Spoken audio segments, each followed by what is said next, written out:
Jesus, the great I am. You know, when we speak about Jesus, sometimes I wonder how aware we are of whom we are speaking about. And I just wanted to dwell on that. The great I am. I'll explain the concept of the I am in a minute, once I get this one going. So why isn't that working?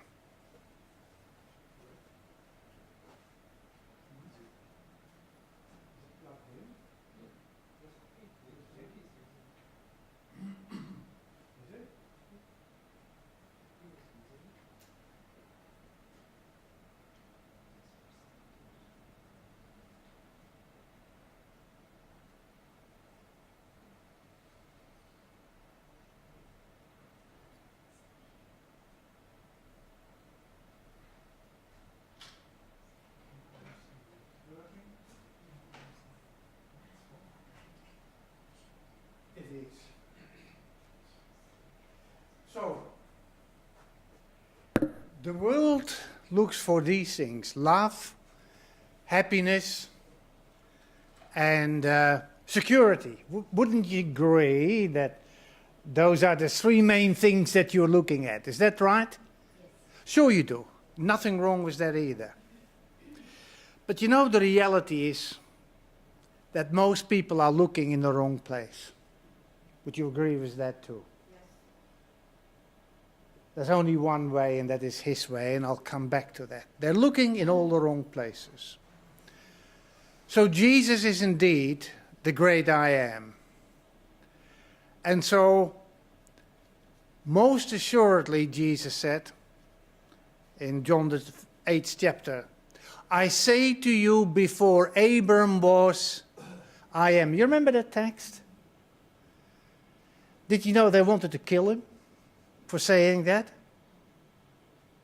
It's an interesting thing when you look at that word, I am, and I've explained it, I don't know how many times, but I'll do it again. In the Hebrew language, you do not have the present tense of to be. It just doesn't exist. The past tense, yes. A future tense, sort of. But the present tense, it's not there. So the only way that you can express it is if you come very close to the personal name of God. The personal name of God is found many, many times. But that statement, I am, was made by Jesus at least 7 times, and we're going to look at that. When you look at the left, that is what's called the tetragrammaton, which is a Greek word. This is the personal name of God, unvoweled, because Hebrew was unvoweled. The voweling system was introduced in the 8th and 9th century AD by the Masoretes. And that says Yavah. That's how the Masoretes voweled it. And that is the closest word to be. And the reason is this. If you can claim the present tense, then everything else exists because of you. Do you understand? You understand that? Because He can say, I am, you are. And that's the thought behind it. And that's the covenant name. That's the covenant name of God. Remember Moses at the burning bush. And God gave him a commission. Go and tell this people. No, go tell Pharaoh. But before he would go to Pharaoh, he said to God, well, how am I going to tell them who sent me? And God gave him this particular statement, which is very, very interesting. And the covenant name of God is locked up in that. And I know you don't read this, and I'm not trying to show off, but I am that I am, Ayeh Asher Ayeh. In other words, He's saying, I am, and it's really in the present, in the future tense, but because you haven't got the present tense. He says, in the future, I will be what I'll be in the future. In other words, it's the same. And that makes it I am, from the past, now, and in the future. Get the picture? That's what's behind it. And you understand the meaning of the burning bush. Suddenly it was on holy ground. What's the name of the mountain where it found place? Yeah, Mount Sinai. What does Sinai mean? I always go through this ritual until you get it. What does it mean? Thorns. What is thorns to the Hebrew mind synonymous with? Sin. What else did God give on that mountain sometime later? The law, absolutely. So the name of the mountain was always Mount Horeb, the mountain of God. Now Horeb means, that's the Hebrew word, it means desolate. In other words, sin desolates. So what is the answer of God? Stop you from sinning. Now he gives you the law, but you say, that's all right to give me the law, but how am I going to keep that? He says, I'll help you. Connect with me, we'll do it together. And that's the answer to the sin problem. Get that? Does everybody get that? Very significant, very significant. He said, you tell these people of mine, it's me. You know, I am that I am. And that is what he explained to them. I love this one. I am the bread of life. He is the living bread. We know that because where was he born? What does Bethlehem means? Good man. The bread of heaven came down in the bakery. Where else? That's where he came down. He who comes to me, he says, shall never hunger. Why not? Why will you never hunger? Huh? He is the bread of life. We agree on that. But why will you never hunger?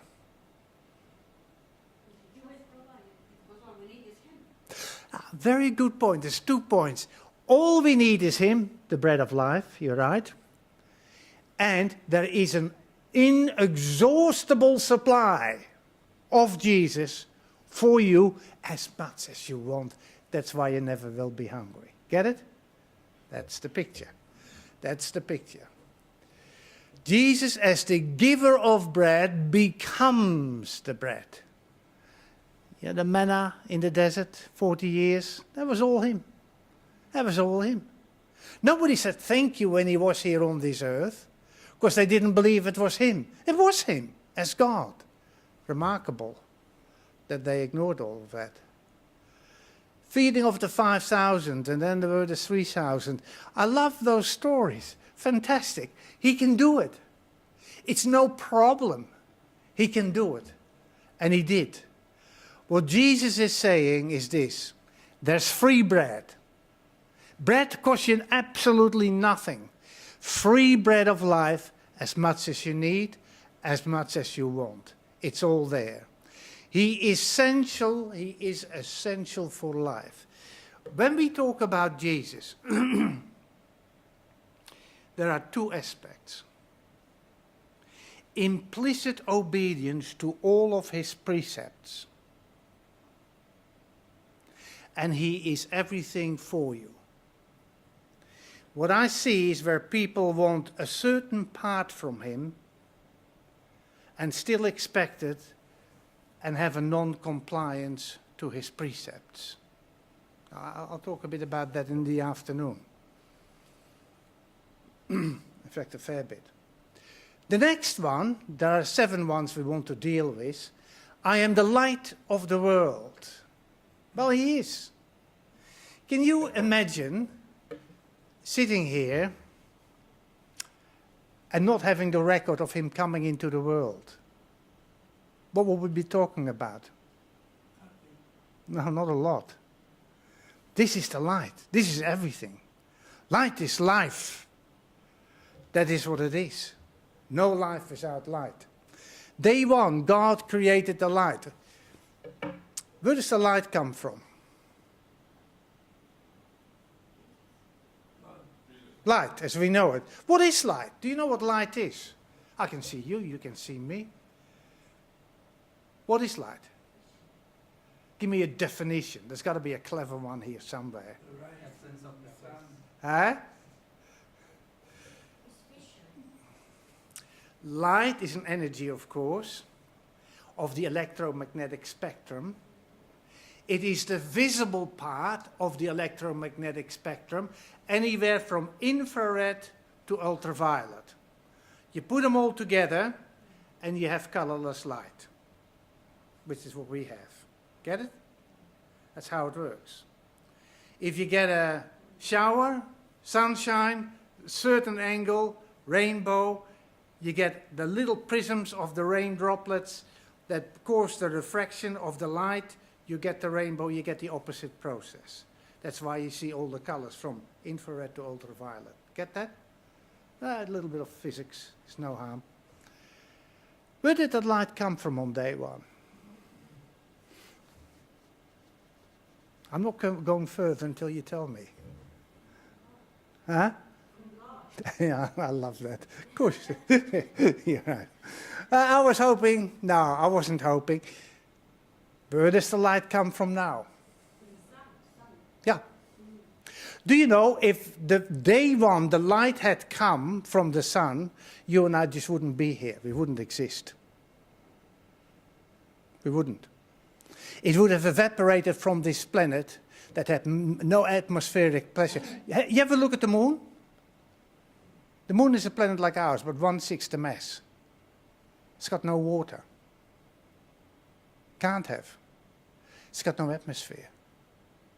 If on day one, before the atmosphere was created, on day two, if the light would have come from the sun, it would have evaporated from this planet.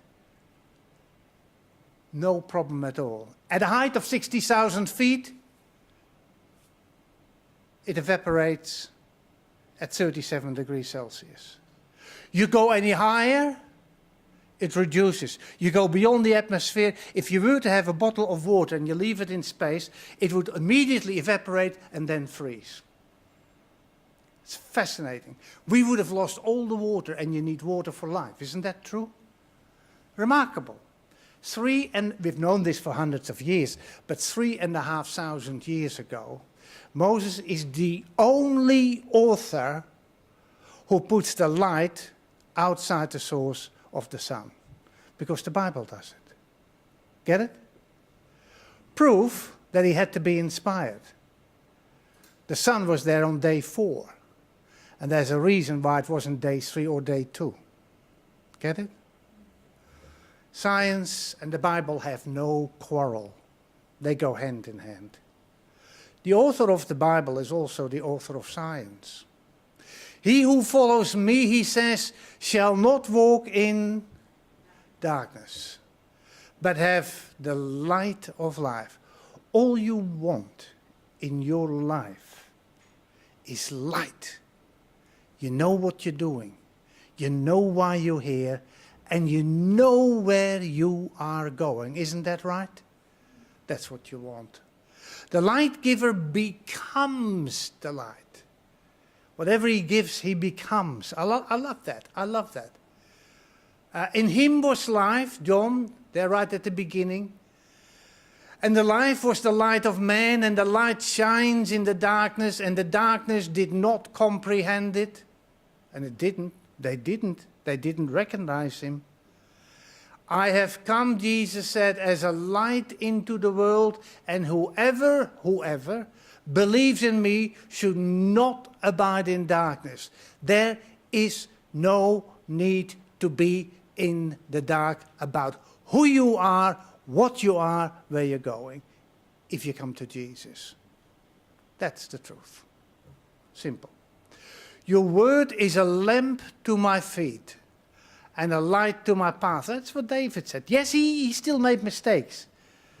But that came from his heart, from his mind. This was a conviction that he held, that the word of God is magnificent. You are the word that became flesh. You are the light of the world. Let your light so shine before men that they may see your good works. And now you finish the text for me. What is the last part? Yes, yes. And not you, not glorify you, you Father in heaven.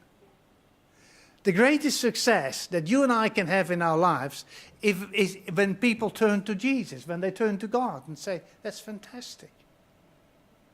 The moment they turn to you and they say, ooh, no, it's no good. You shouldn't be the center.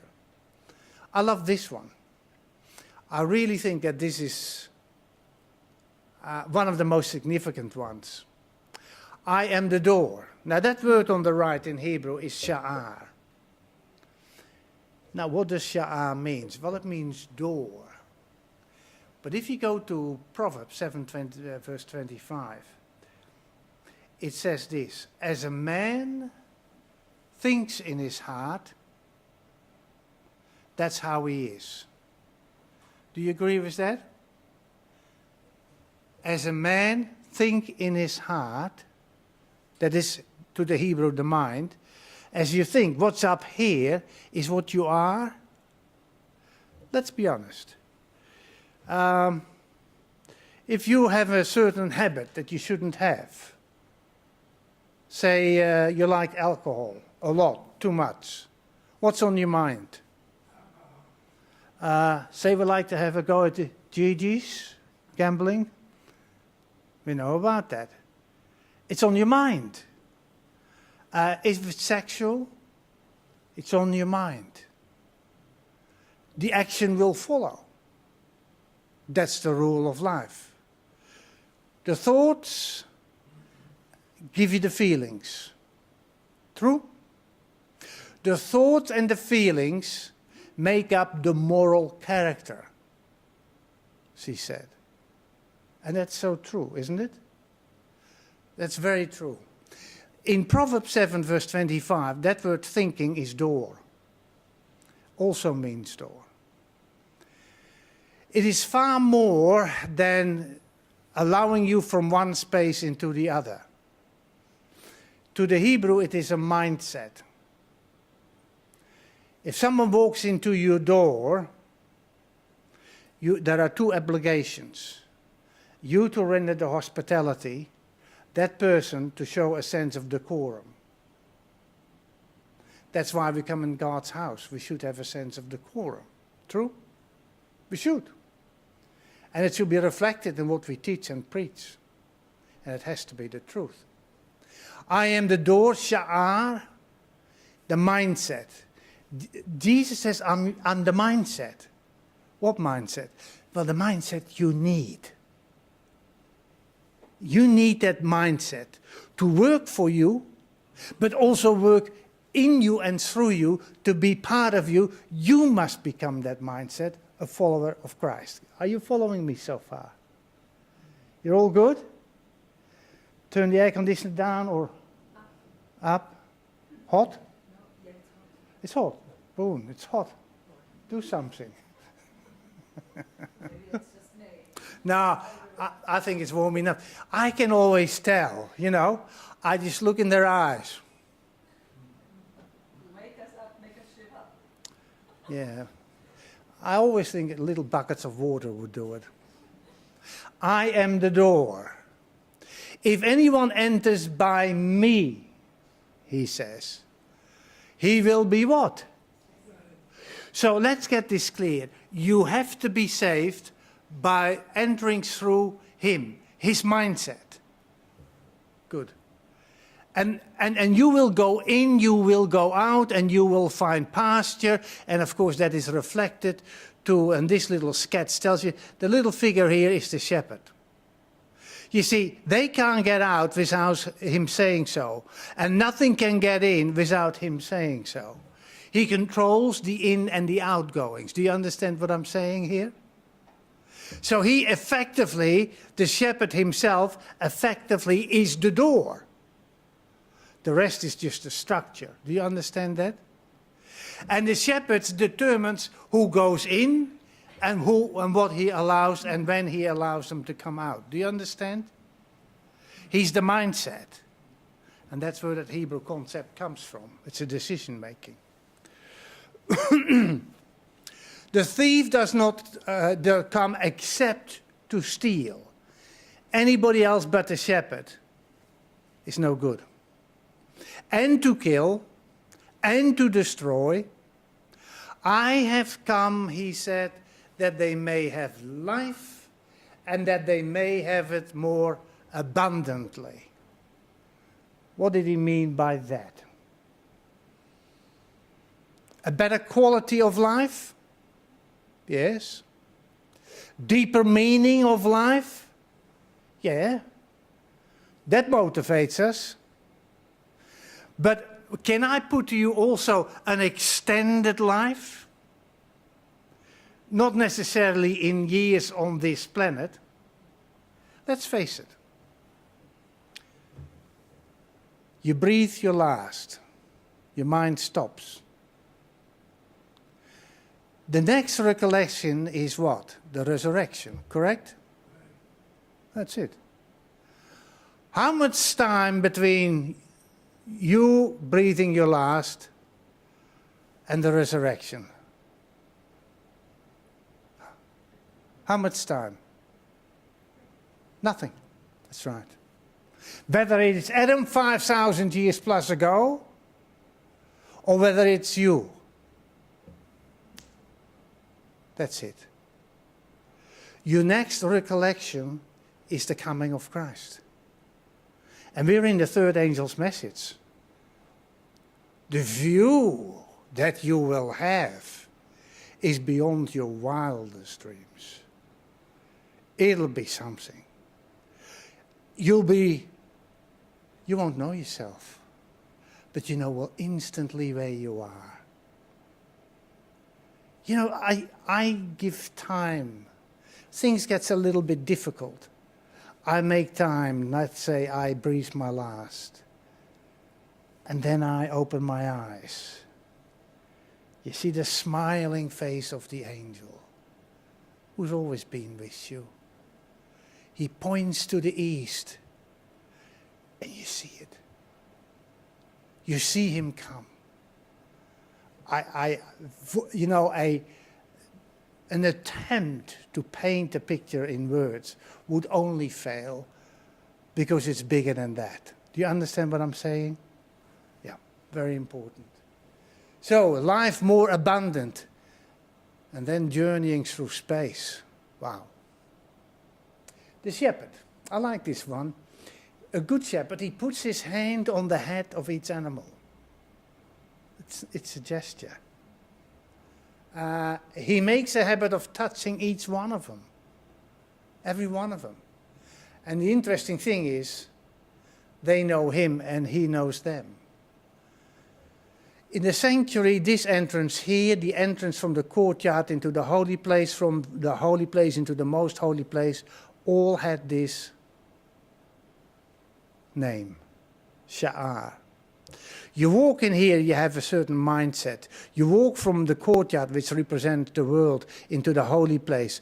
It is a change of mindset. You walk from the holy place into the most holy place. You have another mindset again. In the courtyard, let me just dwell on this a little bit. In the courtyard, you get justification. The altar of sacrifice depicting what? What does it depict? What is the altar? Calvary. Calvary found place in the courtyard. It has no roof. The whole universe looks in. We're a lesson book to the whole of the universe. I hate to tell you, but you're being looked at far more than you think. There are angels that record everything. That's sobering. And a universe looks at you. It's true. They can see us. And so then you go into the holy place, and that is where you have the intercession for sanctification. Because you can't stop sinning until you stop being sinful. Isn't that correct? You can't do good unless you are good. Isn't that true? A good tree will not bring forth bad fruits, but a bad tree most certainly will not bring forth good fruits, will it? God knows that. This is where you're being saved, in the holy place. This is where your sin is paid for, your sins. Here in the holy place, your sinfulness is dealt with. And then when that all has finished, then it goes into the judgment for consideration. whether he can cover you with his righteousness. The sanctuary is a brilliant expression of how God saves you, if you let him. But each door, different mindset, sha'ar, and there is one from there to there. It's also prophetic. Do you know it's also a time? Here, from here to there is how many years in Earth's history? From the beginning of sin to Calvary.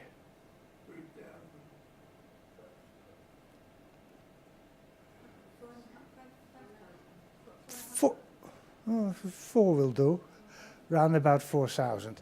So from the gate here, and they're going to let you in, that's 4,000 years. From there to the holy place in time.